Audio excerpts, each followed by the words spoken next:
వ్యాస మహాభారతం ఆధారంగా చెప్పుకునే ఉద్యోగ పర్వ కథలోకి మరోసారి స్వాగతం. కృష్ణరాయబారం వైపు అడుగులు వేస్తున్నాం. ధర్మరాజు తన మనసులోని బాధని పూర్తిగా చెప్పాక కృష్ణుడే తన వంతుగా హస్తినకి వెళ్దాం అనుకున్నాడు. అప్పుడు అక్కడున్న వాళ్లలో భీముడు మాట్లాడాడు. సాధారణంగా పాండవులు ఎవరి అభిప్రాయం వాళ్ళు చెప్పటం సహజం. కానీ ఇక్కడ భీముడు చెప్పే మాటలు వింటే కృష్ణుడే ఆశ్చర్యపోయాడు. భీముడు అన్నాడు, విన్నావుగా అన్నగారి మాటలు, నా మాట కూడా విను. ఆ దుర్యోధనుడి వల్ల మా కురువంశం మొత్తం నాశనమయ్యే పరిస్థితి వచ్చింది. ఆ నీచుడు నీతి మరిచి సైన్యాన్ని సమకూర్చుకుని యుద్ధానికి సిద్ధంగా ఉన్నాడు. అందులో మా సొంతవారు ఎందరో ఉండగా సమస్త రాజసమూహం కూడా ఉంది. అతని బలం ఏంటో ఎంతటిదో నీకు బాగా తెలుసు.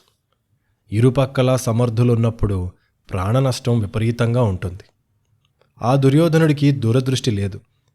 నిష్ఠూరాలు పలుకుతూ అందర్నీ నిందిస్తాడు.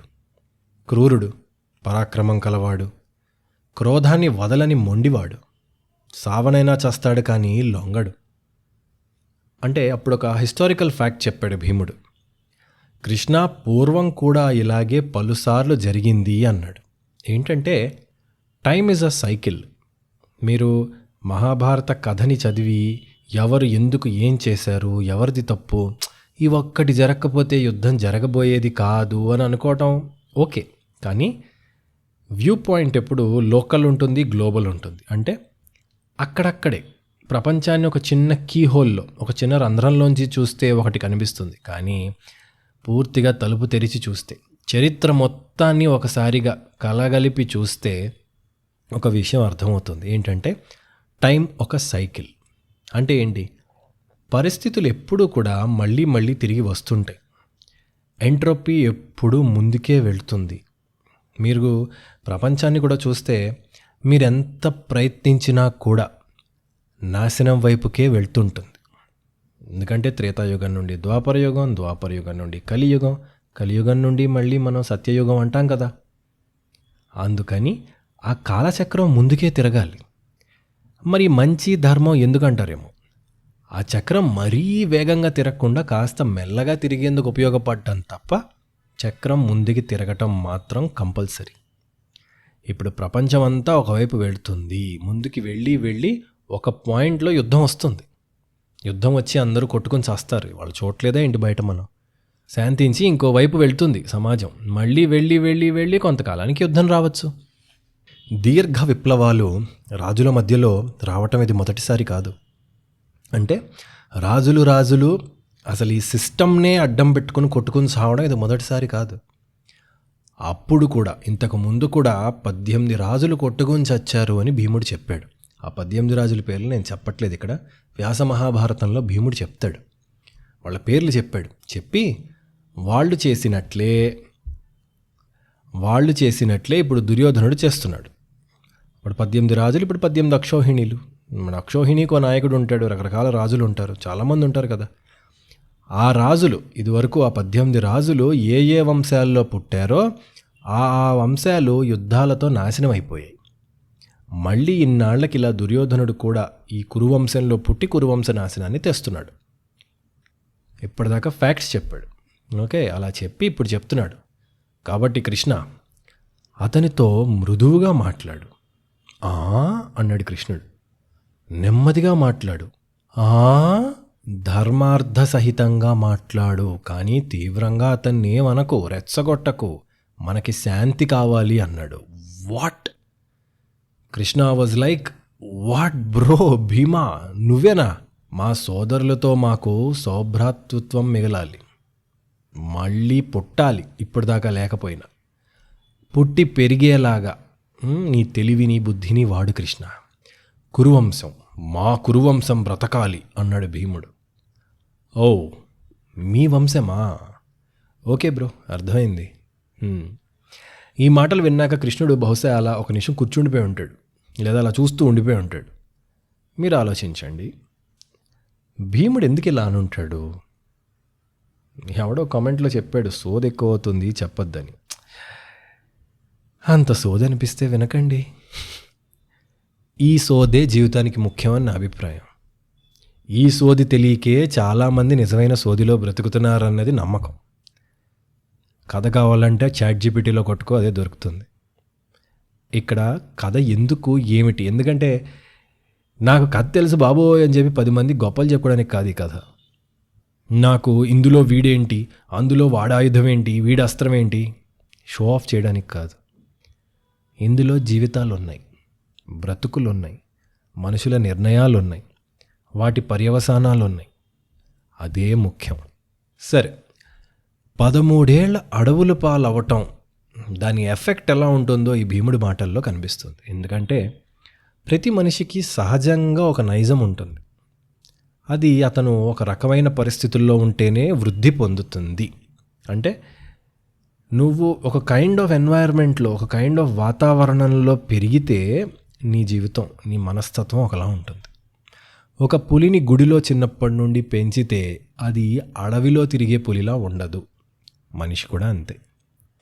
ముఖ్యంగా ఈ 13వ ఏట అజ్ఞాతవాసంలో వీళ్ళంటే ఏంటో మరిచిపోయి మారు వేషాలు వేసుకుని, వంట చేసుకుని, అవమానాలు తట్టుకుని, పొగరణుచుకుని, కోపం అదుపు చేసుకుని భీముడు ఒక కూలివాడిగా బతికాడు కదా. ఎవరు? భీమసేనుడు. సహజంగా కాస్త మెత్తబడ్డాడు. ఎంత వీరుడన్నా కాస్త. ఎందుకంటే మీరు విరాట పర్వం మొదట్లో చూస్తే కూడా ధర్మరాజు గారు ఆయుధాలకు ఏం చెప్పాడు కండిషను? ఆ జమ్మి చెట్టు మీద పెడుతూ, నాకు తప్ప అర్జునుడికి తప్ప ఇంకెవరికి నువ్వు పలక్కు. మరి భీముడు ఉన్నాడు పక్కనే, ఆయన మనసులో అనుకుని ఉంటాడు కదా, ఓహో నా దగ్గర ఈ క్యారెక్టరిస్టిక్ ఉంది కాబట్టి మా అన్నగారు నన్ను పూర్తిగా నా ఆవేశాన్ని నమ్మట్లేదు.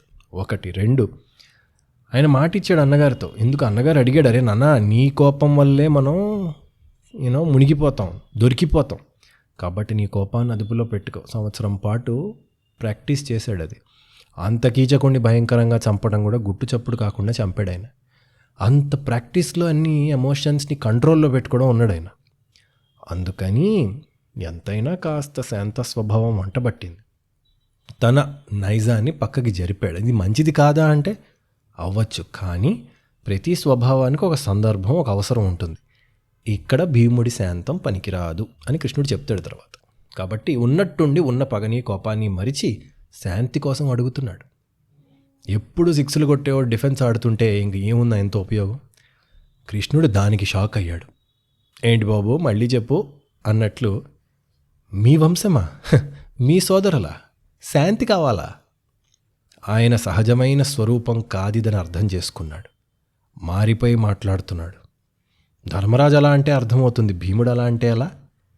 కృష్ణుడు అన్నాడు ఎంతో అందంగా. మళ్ళీ అతన్ని రియాలిటీలోకి ఎలా తీసుకొస్తున్నాడో మాట్లాడే పద్ధతి తెలుసుకోండి. ఏమన్నాడంటే, భీమా నీవు మనం సరదాగా మాట్లాడుకుందాం అని ఎక్కడైనా కూర్చున్నప్పుడల్లా సందర్భం ఉన్నా లేకపోయినా కౌరవుల్ని చితకబాదాలి అని అంటూ ఉండేవాడివి, గుర్తుందా? దుర్యోధనుడి పేరు చెప్తేనే బుసలు కొట్టేవాడివి.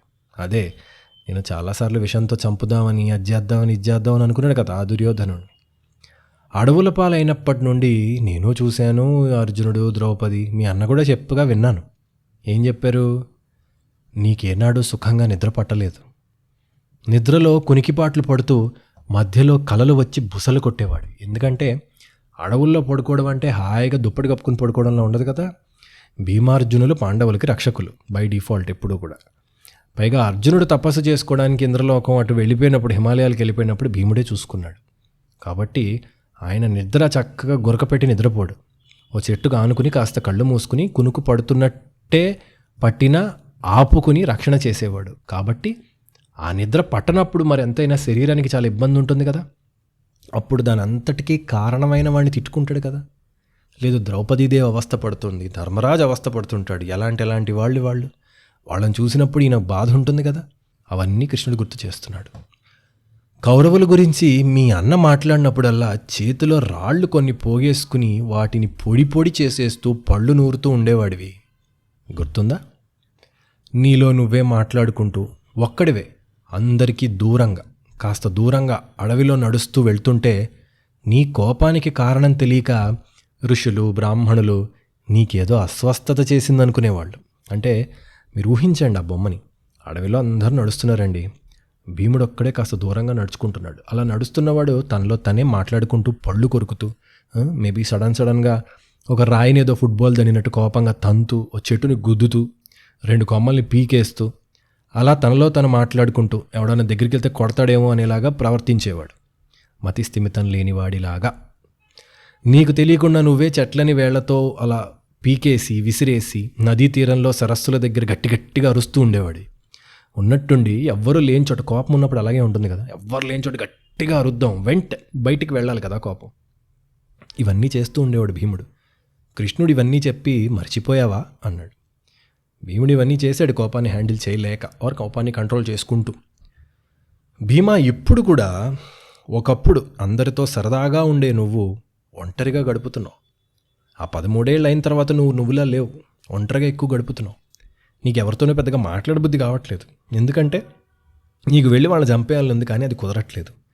కాబట్టి ఇప్పుడు ఆ కోపాన్ని ఎవరి మీద చూపించడం ఇష్టం లేక ఓ పక్కకి వెళ్ళి నా జోలికి రాకండి, my face like that only అన్నట్లుంటున్నావు. ఏకాంతంలో కూడా మనశ్శాంతి లేదు నీకు, ఏదో కోపం. అది నీకు తెలుసు కదా, మాకెవరికి తెలిసినా తెలియకపోయినా నీ పరిస్థితి నీకు తెలుసు కదా భీమా. దగ్గరకొచ్చి అతనికి మాత్రమే వినిపించేలాగా ఇప్పుడు ఒక మాట అన్నాడు చిన్నగా చెవులు. భీమా, ఉన్నట్టుండి నవ్వుతున్నావు, ఉన్నట్టుండి కళ్ళల్లో నీరు కూడా వస్తోంది. నిస్సహాయత వల్ల కోపం బాధగా మారి ఎర్రటి కన్నీళ్ళు. అది నేను గమనించాను. నీవిప్పుడు శాంతి అంటున్నావు, సంధి అంటున్నావు, సరే, నిజంగా సంధి జరిగితే నీ ఈ పరిస్థితి చక్కబడుతుందా? మళ్ళీ దూరంగా జరిగి, నిజంగా నీ మనసులో శాంతి ఉందా అని అడిగాడు ఆయన కృష్ణుడు. గదతో వాడి తొడలు విరగ్గొడతానన్నావే, అది చెయ్యకుండా ద్రౌపది కళ్ళల్లో ఆనందం చూడకుండా నువ్వు ఊరుకోగలవా? భీమా, నాకొకటి చెప్పు, నీవు నిజంగా శాంతిని కోరుతున్నావా లేక భయపడుతున్నావా? ముందు కన్ఫ్రంట్ చేశాడు. దొంగ, నువ్వేం చేస్తున్నావు మా తెలీదా అన్నట్లు చెప్పాడు. ఇప్పుడు కాస్త రెచ్చగొడుతున్నాడు. భీముడి మొహంలో ఎక్స్ప్రెషన్ మారిపోయింది. భీమసేన, శకునాలని చూసి సైన్యాలని చూసి నీ మనసులో కలత పుట్టలేదు కదా? లేక నిజంగా మీకింత అన్యాయం చేసిన సోదరుల మీద కొంపదీసి జాలి పుట్టిందా? అహో, ఆశ్చర్యంగా ఉందే. ఒక నపుంసకుడు తనలోని పురుషత్వాన్ని ఎలా గమనించలేడో, నాకు తెలిసిన భీముడు తనలోని పౌరుషాన్ని గుర్తించలేకపోతున్నాడు అని ఇంక మళ్ళీ పైకి లేచాడు. కృష్ణ, ఏమన్నావు అన్నాడు భీముడు. ఏమన్నానా? నీ హృదయం చలిస్తోంది, నీ మనసు శిథిలమవుతోంది, నీ తొడలు పట్టేశాయి, అందుకే శాంతి అని సర్దుపుచ్చుకుంటున్నావయ్యా. నేను ఇదే అంటున్నా, కాదంటావా అన్నాడు కృష్ణుడు. బద్ధకమా భయమా అని నిలదీశాడు. అంతేలే, మనిషి మనసు చంచలమైనది. అసలు పని చేయాల్సినప్పుడే ఏదో ఒక వంకపెట్టి మానేయాలనిపిస్తుంది. దానికి ఉన్నతమైన విలువలు జోడించి తప్పించుకునేందుకు దారులు వెతుక్కుంటారు. హే కృష్ణ, అలా అంటావేంటి అన్నాడు భీముడు. మరి నీ ప్రవర్తన నాకు చాలా విచిత్రంగా ఉందయ్యా. మరి భీముడా, నువ్వా ఇలా అనేది? ముందు కృష్ణుడి మాట తీరు చూడండి. ఏంటంటే, ముందు నువ్వు అబద్ధం చెప్తున్నావు అనలేదు ఆయన. శాంతికి వెళ్దామంటే నువ్వు అలా మాట్లాడడం తప్పు అనలేదు. భీముడు పౌరుషం ఉన్నవాడు, అభిమానం ఉన్నవాడు, అందుకని నిజాన్ని బుకాయించలేడు. కాబట్టి ముందు నిజాన్ని చెప్పాడు. నువ్వు ఎవరికీ తెలియకుండా ఎలా ఉన్నావో మాకు తెలియదా ఏంటి? ఆయన ఒకప్పుడు ఎలా ఉండేవాడో ఇప్పుడు ఎలా ఉన్నాడో ముందు చెప్పాడు. అలా ఓ తెలిసిపోయింది రోయ్ అనుకున్నాడు భీముడు. తర్వాత రెచ్చగొట్టాడు, కాస్త నపుంసకుడు అనేశాడు. కోపం వచ్చింది ఆయనకి. ఇప్పుడు భీముడి పొజిషన్ ఏంటంటే షేక్ అయిపోయింది. ఇప్పుడు వల్నరబుల్గా అయిపోయాడు. ఇప్పుడు మాటలోకి వస్తాడు, దారిలోకి వస్తాడు. ఇప్పుడు మళ్ళీ కోపంలోకి వెళ్ళిపోతే పూర్తిగా గొడవ అయిపోతుంది కాబట్టి కాస్త బ్యాలెన్స్ చేస్తున్నాడు. భీమా, నువ్వెవరివో తెలుసా నీకు అంటున్నాడు. నీ విధి వరకు చేసిన గొప్ప పనులు ఒకసారి తలుచుకోవయా, నీ వంశాన్ని తలుచుకో, నువ్వు ఎలాంటి వీరుడివో తెలుసుకో. అలాంటి నువ్వు ఇలాగా చచా అని ఇంక వెళ్ళిపోతున్నాడు. ఇంకా భీముడు వచ్చేసాడు. అలా కాదు కృష్ణ, నేను ఒకటంటుంటే నువ్వు ఇంకేదో అనేస్తున్నావు. నా గురించి నిజంగా తెలిసినవాడు ఎవ్వడూ కూడా నీవు నన్ను అన్న మాటలు అండవు. నేను ఎవరనుకున్నావు? నా గురించి నేను చెప్పుకోవడం తప్పు గనక చెప్పుకోను, కానీ నీవన్న మాటలకి ఇప్పుడు తప్పట్లా. నింగి నేల కలిసి నా మీద పడినా నా భుజాలతో నేను ఆపేయగలను. నా సాహసం నీకు తెలీదా? ఈ బాహువులు చూసావా? వాటి మధ్య ఉన్న మాంసపు కండలను చూసావా? వీటి మధ్య పడిన శత్రువు బతికిన కథ నీకేదన్నా తెలుసా? ఒక్కసారి నాతో పెట్టుకుని బతికినోడు ఎవడో నీకు తెలుసా? హిమవంతుడు, సముద్రుడు, ఇంద్రుడు కలిసి వచ్చిన నన్ను నా ఆవేశాన్ని తట్టుకోలేరు. పాండవులకు ఎదురొచ్చి సవాలు చేసిన సమస్త రాజసమూహాన్ని నేను భూమిలోకి పాతేయగలను రేపొద్దున యుద్ధంలో. నేను లొంగదీసిన రాజుల పేర్లు నీకు తెలియంది కాదు. ఒకవేళ మర్చిపోతే సరే, కానీ రేపు రాబోయే యుద్ధంలో చూద్దుగాని. సంధి అన్నగారి కోరిక. ఆయనంటే మాకు సోదరుడే కాదు, తండ్రి, గురువు, రాజు. అందుకని ఏదో అన్నా, అది అన్నగారి కోరిక. ఇప్పుడు చెప్తున్నా విను. ఏనుగులని, రథాలని, వాటిపై ఉన్న వీరుల్ని నా కాలి కింద వేసి తొక్కుతాను కదా, అప్పుడు నేను చేసే సింహగర్జనని నీవు నీ పార్థుడు ఇద్దరూ విందురు గాని. అదేంటి నువ్వు నీ పార్థుడు అంట? మీ ఇద్దరు గొప్ప మరి, పెద్ద మీరే యుద్ధాలు చేసేస్తున్నారు, నేను ఎందుకు పనికిరాను మరి అన్నట్లు అర్జునుడిని కూడా కలిపి తిట్టాడు. నేను ఒక్కడనే ఏం చేస్తానో చూసుకో, నువ్వు నీ పార్థుడు ఇద్దరు రావాలి, నేను అలా కాదు, నేను ఒక్కడనే వస్తా. కృష్ణుడు అప్పుడు కాస్త హ్యాపీ. అది మాకు కావాలి. సింగిల్స్ కాదు, నువ్వు సిక్స్లు కొట్టే బ్యాట్స్మెన్వి కావాలి నిజంగా. భీముడు యుద్ధం ఉంటుందండి మహాభారతంలో. అంటే నాకు పర్సనల్లీ ఆయన దగ్గర నచ్చే అత్యుత్తమమైన లక్షణం ఏంటంటే అంత ఘోరమైన కోపము, బలము, యుద్ధము. ఇప్పుడు భీముడు అనగానే ఒక మతిస్థిమితం లేని ఉన్మాదం అనుకుంటాం మనం. ఏదో ఉన్మాదంతో ఒళ్ళుపై తెలియకుండా యుద్ధం చేస్తాడు అనుకుంటాం. కానీ అంత యుద్ధంలో కూడా తమ్ముళ్ళకి ఏదన్నా అవసరం వచ్చిన సీన్లు ఉంటాయి, కొన్ని ఎపిసోడ్స్ ఉంటాయి. ఏమన్నా అవసరం వచ్చినా, కష్టం వచ్చినా వాళ్ళు ఎక్కడో ఇరుక్కుపోయి ఉంటారు, ఆయన వస్తాడండి. అప్పుడు మీరు విందురు కానీ అసలు అరక్షణం ఏనుగులు లేదు, వాటిని గుద్దుకుంటూ దారి చేసుకుంటూ, అంటే ఇప్పుడు ఒక అడవిలో ఏనుగు పరిగెడితే దారి ఎలా అయిపోతుందో అంత భీకరమైన యుద్ధంలో కూడా దున్నుకుంటూ ముందు ఆపదలో ఉన్న తన వాళ్ళని ఆదుకోవడానికి వచ్చేస్తాడు, రక్షించుకుంటాడు. ఆనాడు కూడా అందుకే ఆ స్వరంగంలో ఎక్కడ లక్కింట్లో పెట్టి కాల్చినప్పుడు అందరినీ మోసాడు ఒక్కడు. ఎంత సాహసం అది, ఎంత బలం అది. అలా రక్షించుకుంటాడు, ఆయన బలం అలాంటిది. సో అలా చెప్పి అన్నాడు ఆయన, కృష్ణ మా కారణంగా భరతవంశం చెడకూడదని అన్నాను, కానీ నా గురించి నువ్వేమీ తక్కువ లెక్కగట్టకు. సింహం సింహమేనోయ్. కృష్ణుడు అప్పుడు లేచి వచ్చి భీముడిని పట్టుకుని, అద్ది భీమా, నాకు తెలుసు కదా, నీ ఆలోచనల్ని తెలుసుకోవడానికి అలా అన్నాను తప్ప బావా, నీ గురించి నాకు తెలీదా? నువ్వు చేసిన ఘనకార్యాలు తెలుసు. నిజం చెప్తున్నా, అర్జునుడు నాకు ప్రియ సఖుడు, కానీ అర్జునుడి కన్నా సాహసి అంటే నిన్నే నేను ఎక్కువ నమ్ముతాను. అంత నమ్మకం అయ్యా నాకు నీ మీద. ఎందుకలా అన్నానంటే భీమార్జునుల భుజాల మీదనే యుద్ధం జరగాలి అని అందరూ అంటారు. మీ ఆవేశాలు చల్లబడితే ధర్మం గెలవదు. అందుకని నువ్వు ఇందాకట్లాగా అలా మాట్లాడేసరికి ఆశ్చర్యం, భయం కలిగేయండి. అంతే, నీ మంచితనం నాకు అర్థమైంది, నీ ఉద్దేశం కూడా నాకు నువ్వు చెప్పాక అర్థమైంది. ఓకేనా?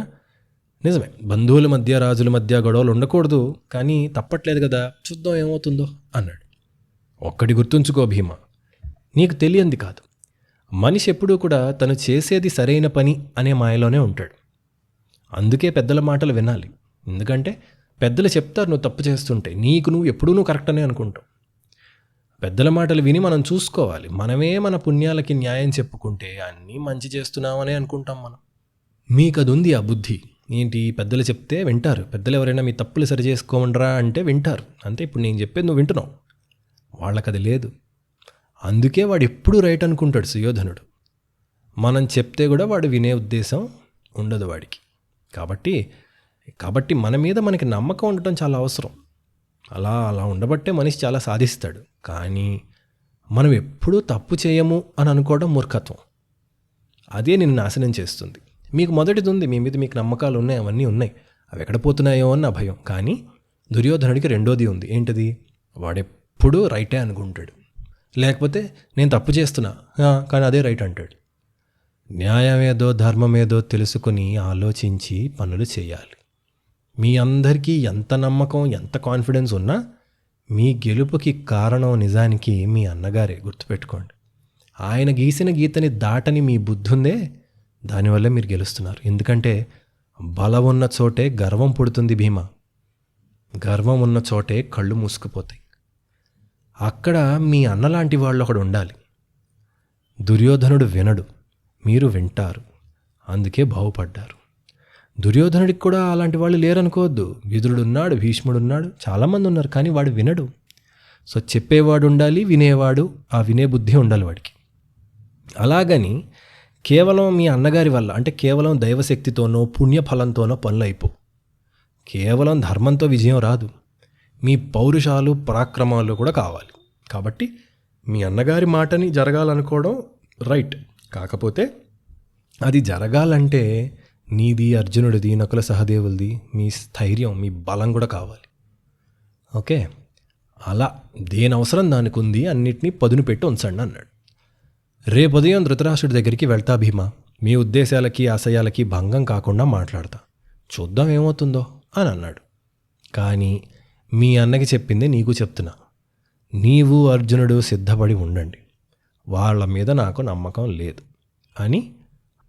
ఏం పార్థ, నీ మాట ఏంటి, నువ్వేం చెప్పాలి? అప్పుడు అర్జునుడు అన్నాడు, కృష్ణ, నా ఉద్దేశం అంతా అన్నగారు చెప్పేశారు.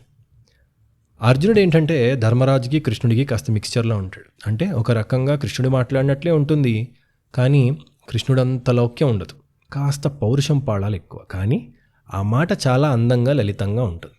చక్కని మాట తీరు అర్జునుడిది, బ్యాలెన్స్ ఉంటుంది. ఆయన అన్నాడు, కృష్ణ, నిజంగా నీవు తలుచుకుంటే శాంతి కుదరదా చెప్పు? కుదురుతుంది, కానీ శాంతి కోరటానికి ఒక అర్థం ఉండాలి. శాంతి కోరాక దానికి ఒక విలువ ఉండాలి.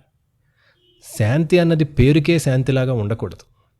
ఇరుపక్షాలు కోరినప్పుడే అది నిజమైన శాంతి. మధ్యలో ఎవరో చేరి బలవంతంగా ఒకళ్లతో ఏదో రకంగా ఒప్పించి చేస్తే అది శాంతి అవ్వదు. అయినా అది ఎక్కువ కాలం బ్రతకదు. ఎప్పుడైనా అంతే కదా, ఇప్పుడు భార్యాభర్తలైనా స్నేహితులైనా ఏదన్నా అంతే. ఇద్దరికీ ఒక ప్రాపర్ అండర్స్టాండింగ్ ఉంటే అప్పుడు సాల్వ్ అవుతాయి. కొన్నిసార్లు ఎవరో ఒకరిదిగో నా మాట విను, నా మాట మీద ఒట్టు, నా మీద ఒట్టు, గొడవ ఆపండి అంటారు. అప్పుడు కూరుకుంటారు, కానీ గొడవ సాల్వ్ అయినట్లు కాదు. అర్జునుడు అదే అంటున్నాడు, ఇద్దరికీ బుద్ధి ఉండాలి కృష్ణ, మాకుంది వాళ్ళకి లేదు. కాబట్టి అందుకే నీవు కూడా ప్రయత్నం మాత్రమే చేస్తానంటున్నావు, నాకు అర్థమవుతుంది. ఎంత బాగా చెప్పాడో చూడండి, నిజమే కదా. కృష్ణ చక్కగా చేస్తే ఏ పనన్నా సఫలమవుతుంది. శత్రువుతో సంధికి నీవు ప్రయత్నించు, ఏం జరగాలి అని నీవు అనుకుంటున్నావో అదే జరుగుతుంది. అంటే కృష్ణ, నువ్వు పని చేస్తావు, కానీ నీవు సంధి రావాలనుకుంటే సంధి వస్తుంది, యుద్ధం రావాలనుకుంటే యుద్ధం వస్తుంది. నీ గురించి నాకు తెలియదా దేవా? నువ్వు వెళ్ళి ఇది చెయ్యాలి అనుకుంటే అది జరగకుండా ఉంటుందా? నువ్వు విఫలమవటం ఉండదు. నువ్వు విఫలమయ్యావంటే విఫలమవటమే నీకు కావాలి. ఇంక నీకు నేను చెప్పేది ఏముంది కృష్ణ? దేవతలకి రాక్షసులకి బ్రహ్మ శ్రేయోభిలాషి, అలాగే మాకు కౌరవులకి నీవు. సంధి చేయటానికి చూడు కృష్ణ, మా అన్నగారి మాట అదే, కాబట్టి అదే చెయ్యి. యుద్ధం వద్దు, కానీ అధర్మంతో సంధి జరగకూడదు, అదైతే ఖచ్చితం. మాకేదో రాజ్యం ఇవ్వను కానీ నోరు మూసుకొని ఉండాలనే రోజులైతే లేవు, కుదరదిక్కల. అలా చెప్పి నీవు వచ్చి ఏది చేద్దామంటే అదే చేస్తాం కృష్ణ. అదేంటి కృష్ణ ఇలా అయింది అని మాత్రం అనము, అది గుర్తుంచుకో. నువ్వు ఫ్రీ, ఏది రైట్ అంటే చెయ్యి. ఎందుకంటే మాకు ఇది కావాలి అది కావాలి అని మేము చాలా అంటాం, కానీ చివరికి నువ్వు మాకు మంచి చేసేవాడివి కనుక నువ్వేం చేస్తే అది మంచి. మాకు మా నాలెడ్జ్ లిమిటెడ్ అయ్యా, నువ్వు రైట్. ఇందుకే ఆయన్ని కృష్ణుడు ఎప్పుడూ వదలడు అర్జునుడిని. చూడండి, నాకు నచ్చింది చేస్తే మంచి అనలేదు ఆయన, నువ్వేది చేస్తే నాకు అదే మంచి కృష్ణ. మా నాలెడ్జ్ లిమిటెడ్, నువ్వు తెలిసిన వాడివన్నీ నువ్వు చేయి అంటున్నాడు. కానీ కృష్ణ, క్షత్రియుడై ఉండి క్షాత్రంతో కాకుండా మోసంతో ఆస్తిని హరించాడేవా దుర్యోధనుడు. చూద్దాం, రేపు యుద్ధమే వస్తే రణభూమికి రాకుండా పోతాడా? మాకు ఇదే మంచిది కదా ఒక రకంగా. కౌరవ సంహారమే నీ కర్తవ్యంరా అన్ను నాకొచ్చి చెవిలో చెప్పు, గాంధీవంతో సిద్ధంగా ఉంటా. ఇప్పుడు అలాగే అంటాడు, రేపొద్దున మళ్ళీ భగవద్గీత చెప్పాలి. ద్రౌపదికి చేసిన అన్యాయం సంధితో తీరుతుందా కృష్ణ? నాకు అనుమానమే. నీ మనసులో ఆ విషయం మీద ఉన్న కోపం కూడా నాకు తెలుసు కదా, కనుక ఇవన్నీ దృష్టిలో ఉంచుకొని నువ్వేం చేయాలో అది చెయ్యి అన్నాడు. కృష్ణుడు నవ్వి, బావా సరే, నీవు చెప్పింది నాకు అర్థమైంది. భారమంతా నా మీద వేసావు, తెలివైన వాడివి, మంచిది, అలాగే ఉండు, అదే మాట మీద ఉండు. పురుష ప్రయత్నం దైవికం రెండుంటాయి. పొలాన్ని దున్నటం పురుష ప్రయత్నం, వానలు పడకపోతే అది దైవికం. ఒకదాని మీద ఆధారపడి రెండవది ఉండకూడదు. ఏ ఒక్కటి లేకపోయినా పని చెడుతుంది నిజమే, కానీ దేని దారి అది జరగాలి. దైవికం నీకు కనిపించదు, వాన పడుతుందా లేదా అన్నది ఎప్పటికన్నా మారిపోవచ్చు, మన చేతిలో అది ఉండదు. పురుష ప్రయత్నం మన చేతుల్లోనే ఉంటుంది, అంతవరకే మనిషి చూసుకోవాలి. మీ పని మీరు చేయండి, శాంతిని ఆశిద్దాం, చూద్దాం. శాంతి దైవికం. మీ ప్రయత్నం ఇదిగో ఈ రాయబారం. నేను అంతే, సంధికి వెళ్తా అవుతుందా లేదా ఏమో చూద్దాం. 5 ఊళ్ళు ఇస్తే చాలనన్నా కూడా వాడు ఇవ్వట్లేదు కదా. ద్రౌపదికి అంత అవమానం చేసి సిగ్గు పడలేదు కదా. ఇంకా వాడేం మారతాడని వదిలేయకుండా నా పనిగా ప్రయత్నం చేస్తున్నా, చూద్దాం. అంటే వీడు ఇన్ని చెప్పినా మారలేదు, ఇప్పుడేం మారతాడని. ఒకటి గుర్తుపెట్టుకో అర్జున, నీవు నన్ను కీర్తిస్తున్నావు. నీ సంకల్పం నా శక్తి కన్నా తక్కువ కానే కాదు. కౌరవులు ఓడిపోవాలని నీవు తలుసుకోనంత వరకే వాళ్ళు బతికుండేది. నీవు నరుడివి, నేను నారాయణుణ్ణి. నా శక్తికి నీ శక్తికి తేడా లేదయా. ఆ విషయం నాకు తెలుసు, నీకు తెలీదు, అంతే తేడా. నీవు నిజంగా వాళ్ళు చావాలన్న సంకల్పం చెయ్యి, ఎవ్వడూ ఆపలేడు దాన్ని. అంతటి శక్తి నీది. అంత శక్తి ఉండి నీవు శాంతి కోసం ప్రయత్నం చేయడం నీ ధర్మం. మంచిది, చేద్దాం. నకులా, మరి నీవు అని అడిగాడు. మరి నకులుడు ఏం చెప్పాడు? సహదేవుడు, ద్రౌపది వీళ్ళు కూడా చెప్తారు కదా. నిజానికి ద్రౌపదీదేవి మెయిన్. వీళ్ళందరిది విన్నాక వీళ్ళదొక ఎమోషన్. కానీ ద్రౌపదీదేవి ఏం చెప్తుంది? కృష్ణుడు ఆవిడ్ని కూడా అడుగుతాడు. వీళ్ళలో వీళ్ళు పెద్ద మగవాళ్ళు మాట్లాడుకుంటున్నారు, ఆయన దేవుడు, అసలు బాధ ఆవిడది కదా. ఆవిడని అడుగుతాడు. ఆవిడెంత అందంగా మాట్లాడుతుంది. చివరికి కృష్ణుడు ఏం చేస్తాడు? నెక్స్ట్ ఎపిసోడ్లో విందురు కానీ. మళ్ళీ కలుద్దాం.